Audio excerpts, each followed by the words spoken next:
This is a very important section where we are learning what the force of envy can make one do. In this particular case, King Indra was envious of the Shaktiavish avatar of Vishnu, who is Pṛthu Maharaj. And out of envy, Indra was shamelessly acting. So Indra somehow happened to be the only person to have ever performed 100 consecutive Ashwamedh Yagyas. And therefore, when he saw that Pṛthu Maharaj was in the process of reaching the same standard that Indra had, he could not tolerate it. So Indra's envy of Pṛthu Maharaj was based on fear. So although Indra is a devotee and is the king of the demigods, his spirit of serving was mixed with a self-centered form of enjoyment.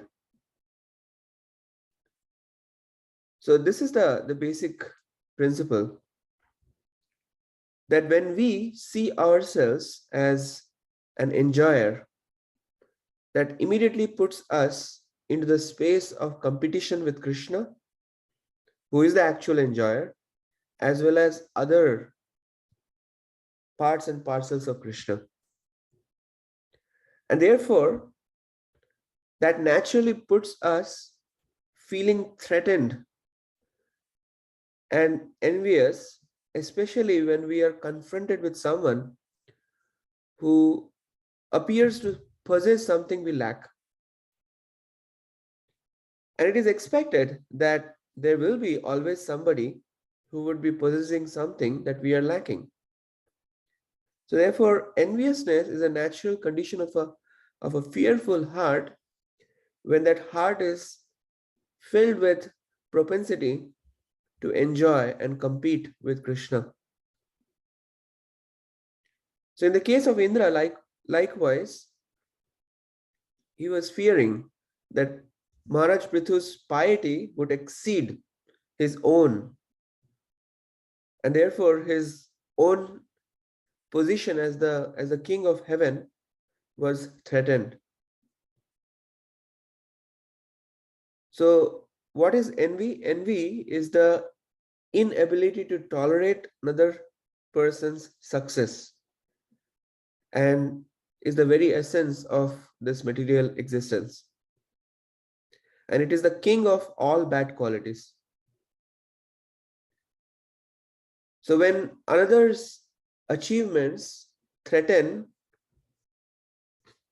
the illusion that we carry, that we are the center of existence, then envy pierces our heart. And others are inevitably going to possess whatever we lack. And therefore, we are going to continually experience this pain of envy in our heart, as long as we are maintaining this strong spirit to enjoy independently of Krishna. So the bottom line is that the self-centeredness, which is centered around trying to enjoy separate from Krishna, engenders fear, and that fear gives rise to the strong mode of envy. So we saw in the purport number 2 already how the effects of envy was nicely summarized by Srila Prabhupada. So what did Indra do in that condition? So Indra, as he was possessed by envy, he dressed in saffron to disguise himself as a renunciant, and then stole the horse that was meant for the Ashwamedh Yagya. So far, Pṛthu Maharaj had already completed 99 yagyas. So this was the 100th sacrifice that Indra was foiling. So Prabhupada explains in the 12th purport the improper adoption of the saffron cloth. The cheating sannyasis and yogis have existed since the time of Pṛthu Maharaj's sacrifice. This cheating was very foolishly introduced by King Indra. In some ages, such cheating is very prominent, and in other ages, not so prominent. It is the duty of a sannyasi to be very cautious. This is a very beautiful statement. Because as stated by Lord Chaitanya, Shanashir Alpo Chidro Sharbo Loke Gaya. A little spot in a sannyasi's character will be magnified by the public. Therefore, unless one is very sincere and serious, he should not take up the order of sannyas. One should not use this order as a means to cheat the public. It is better not to take up sannyas in this age of Kali because provocations are very strong in this age. Only a very exalted person, advanced in spiritual understanding, should attempt to take up sannyas. One should not adopt this order as a means of livelihood or for some material purpose. And Prabhupada continuing on to say that the saffron dress worn by a sannyasi announces to the world that he has renounced all worldly affairs and is simply engaged in the service of the Lord. Prabhupada furthermore comments on the improper sannyasis. We will see in purport number 22 as well as 24, 25. So before that, let's try to understand what's going on. So Indra was trying to steal the sacrificial horse in the dress of a mendicant sannyasi. Atri Muni detects that and he immediately informs Pṛthu Maharaj's son and points out, look, this is actually not a sannyasi, it is Indra. And then Pṛthu Maharaj's son angrily follows Indra and shouting out, wait, wait. And because Pṛthu Maharaj's son was observing the Kshatriya principles, he refrains from killing Indra. And the specific principle why he refrains from killing Indra is shared by Srila Prabhupada in purport number 13. That a real Kshatriya does not kill his enemy from behind. Nor does a real Kshatriya turn his back on the battlefield. According to Kshatriya principle and spirit, one either attains victory or dies on the battlefield. Although King Indra was very exalted, being the king of heaven, he became degraded due to his stealing the horse intended for sacrifice. Therefore, he fled without observing the Kshatriya principles, and the son of Pṛthu had to challenge him with the words Tishtha, Tishtha, or wait, wait. Pṛthu Maharaj's son saw the ashes that Indra had smeared on his body and that he had tied his hair in a knot. He also saw that he was dressed in a saffron garb. And all these signs were indicative that Indra was a sannyasi that was a follower of Lord Shiva. And therefore he did not pursue Indra further. However, Atri Muni, again wanting to cut through Indra's deception, instructed Pṛthu Maharaj's son to pursue Indra and asked him to kill Indra because he had become the lowliest of all demigods because of impeding Maharaj Prithu's sacrifice. And Maharaj Prithu's son pursued Indra just as the king of the vultures, which is Jatayu, pursued Ravana. And Indra again abandoned both his disguise as well as the sacrificial horse and vanished. So clearly, what Indra was doing was completely shameless. The question to ask is that when we hear of Indra's nefarious activities like this, should we concentrate on just calling Indra an impostor, or should we look within our own heart to see what kind of imposter tendencies do we have in our heart?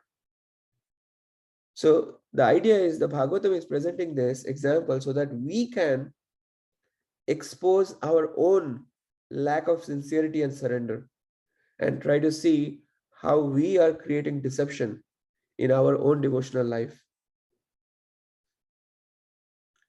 In Bhajan Rahasya, Bhakti Vinod Thakur makes a very beautiful statement that Anartho Nasher Jotno Kobhu Nahi Jar Nam Kripa Tahi Pai Durdaiva Tahar. That a person who never makes any effort to rid himself of anarthas will attain nothing but misfortune. He will not attain the mercy of the holy name. And therefore, on our spiritual journey, it is our responsibility to, to figure out what kind of anarthas are blocking our heart and take responsibility to clear them. If we are not, then we will never receive the mercy of the holy name.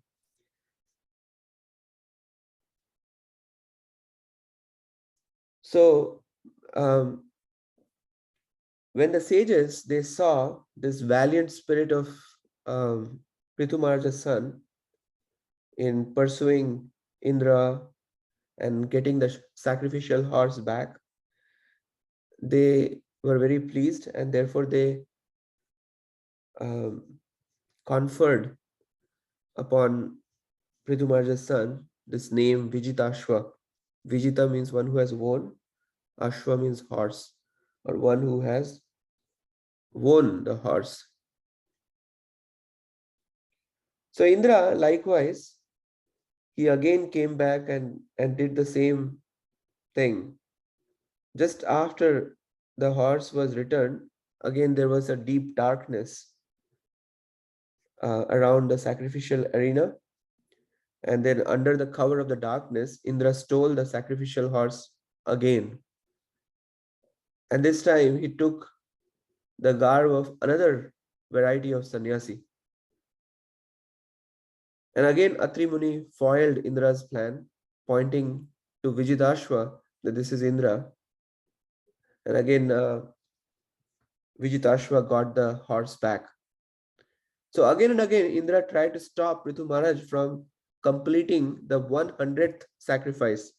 And he assumed various religious dresses, every religious dress symbolizing a particular branch of atheistic philosophy. And therefore, Indra was the one who was responsible for introducing varieties of pseudo renunciants who outwardly appear to be religious, but they have nothing to do with surrendering unto the Supreme Lord. And in this Kali Yuga, we see an abundance of such varieties of dresses and people making sannyas as their profession in order to cheat people. But we can understand the starting point of this whole show that is happening around us is really Indra. So we can see in the purport number 22 now how Prabhupada comments on the improper sannyasis and brings out the variety. That now there are many different types of sannyasis. Some of them go naked, and some of them carry a skull and trident, generally known as kapalika. All of them are introduced under some meaningless circumstances. And those who have a poor fund of knowledge accept these false sannyasis and their pretenses, although they are not bona fide guides to spiritual advancement. At the present moment, some missionary institutions, without referring to the Vedic rituals, have introduced some sannyasis who engage in sinful activities. The sinful activities forbidden by the Shastras are illicit sex, intoxication, meat eating, and gambling. These so called sannyasis indulge in all these activities. They eat meat and flesh, fish, eggs, and just about everything. They sometimes drink with the excuse that without alcohol, fish, and meat, it is impossible to remain in the cold countries near the Arctic zone.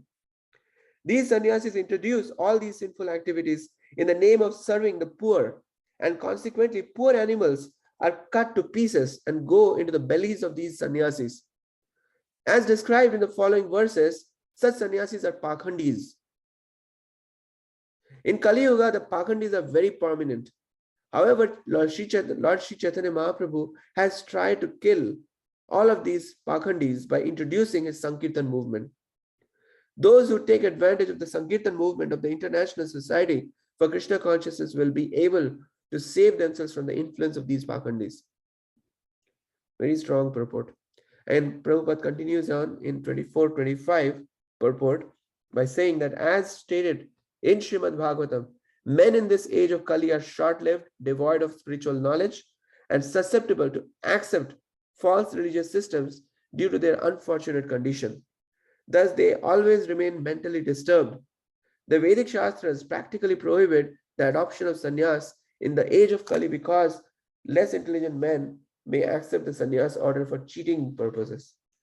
And Prabhupada offers a solution as well, that actually the only religion is the religion of surrender unto the Supreme Personality of Godhead. We must serve the Lord in Krishna consciousness. All other systems of sannyas and religion are actually not bona fide. In this age, they are simply passing for religious system. This is most regrettable. And then Prabhupada in 26th purport is saying that it is the duty of the king not to tolerate the introduction of any irreligious system. Since King Pṛthu was an incarnation of the Supreme Personality of Godhead, therefore, what he tried to do, he wanted to kill Indra personally because he had introduced such irregular sannyas orders. So following in his footsteps, his meaning Pṛthu Maharaj's footsteps, all heads of the state should themselves be bona fide representatives of God and should cut down all irreligious systems. Unfortunately, they are cowards who declare a secular state. So Prabhupada is bringing a very important point. So secularism is a product of cowardice. Such a mentality is a way of compromising religious and irreligious systems, but because of this, citizens are generally becoming uninterested in spiritual advancement. Thus, the situation deteriorates to such an extent that human society becomes hellish. So next we are going to see how Pṛthu Maharaj stops the performance of his 100th sacrifice. Very interesting section. Thank you very much.